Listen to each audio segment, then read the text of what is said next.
किसान भाइयों, खरपतवार खेती में समय पर कंट्रोल नहीं किया जाए तो हमारे उत्पादन में 30 से 40% की कमी आती है। खरपतवार कई प्रकार के होते हैं। इनमें से कुछ खरपतवार बहुत ही भयंकर होते हैं। इन खरपतवारों में से एक है मोथा घास। इसे इतने खतरनाक श्रेणी में इसलिए रखा गया है कि आप किसी सब्जी की फसल अगर लगाए हुए हैं तो इसे निराई करके निकालते हैं तो दूसरे से तीसरे दिन ही फिर उगाता है। तो आज हम इस वीडियो में बात करेंगे कि आप मोथा घास को फ्री में कैसे ख़त्म कर सकते हैं तथा किसी हर्बिसाइड अर्थात खरपतवार नाशक का स्प्रे करके कैसे उसे ख़त्म कर सकते हैं जड़ से। मोथा घास एक खरपतवार है जो पूरे भारत में पाया जाता है। यह एक 12मासी घास है जिसका वैज्ञानिक नाम साइप्रस टंडस है। इसे नट ग्रास के भी नाम से जाना जाता है। इसकी लंबाई 10 सेंटीमीटर से 75 सेंटीमीटर तक हो सकती है।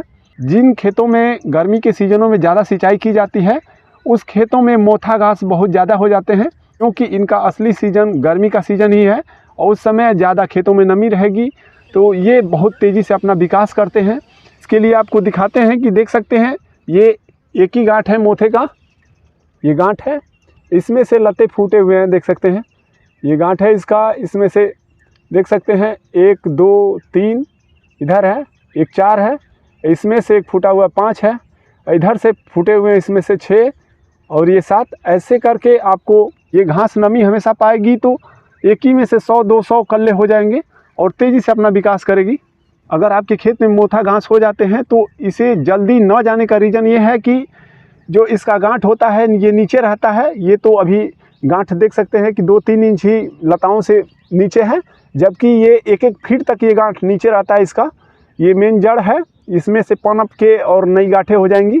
जब ऊपर से कोई निराई करते हैं तो ये गांठ नीचे रहती है जो देख रहे हैं, और ऊपर से अगर इसे कटाई कर देंगे तो 1 या 2 या 4 दिन बाद फिर यहीं इस गांठ से नई कल्ले निकल आएंगे। इसलिए घास जल जाती नहीं है निराई करने पर और फसल खड़ी रहेगी। तो निराई के अलावा आप किसी स्प्रे का ऐसा स्प्रे नहीं है जो फसल को बचा दे और मोथा घास को ख़त्म कर दे।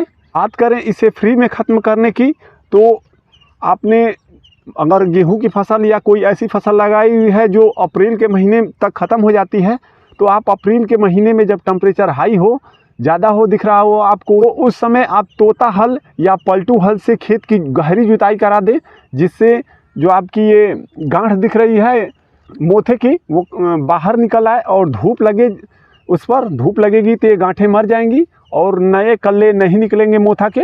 लेकिन जब आप किसी फसल को लगाए हुए हैं तो जब उसके लिए आपका जब खेत खाली हो जाएगा तभी आप किसी तरीके का इस्तेमाल कर सकते हैं। तो अगर फसल जनवरी मार्च का लगाए हुए हैं तो आपको बरसात के दिनों या मई जून के बाद ही खेत खाली होगा, तो उस समय आप जुताई करके खेत को मोथा ख़त्म नहीं कर सकते। इसके लिए आपको स्प्रे करना होगा।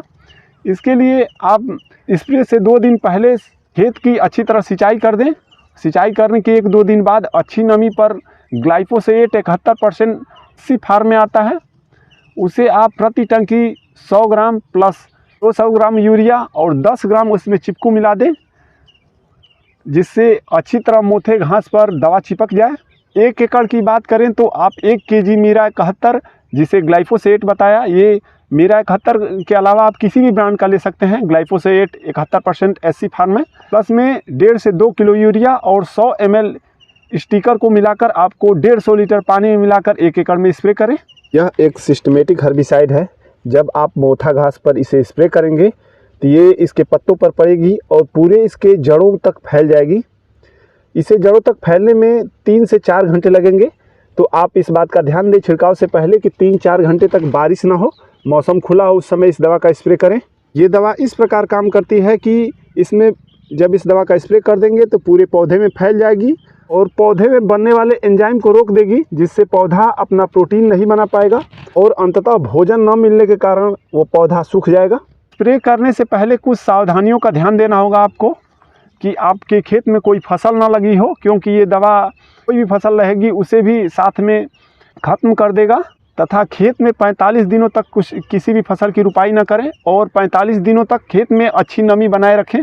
अगर आप खेत में अच्छी नमी बनाए रहेंगे दवा बहुत ही अच्छा रिजल्ट देगी आपको। तो इस वीडियो में हमने जाना मोथा घास कैसे ख़त्म करें। इस वीडियो द्वारा दी हुई जानकारी आपको पसंद आए तो वीडियो को लाइक करें और चैनल को सब्सक्राइब करना ना भूलें। कोई भी आपका क्वेश्चन हो तो कमेंट बॉक्स में कमेंट कर सकते हैं, हम उसका रिप्लाई ज़रूर देंगे। मिलते हैं एक नई वीडियो में नए टॉपिक के साथ, तब तक के लिए जय हिंद किसान भाइयों।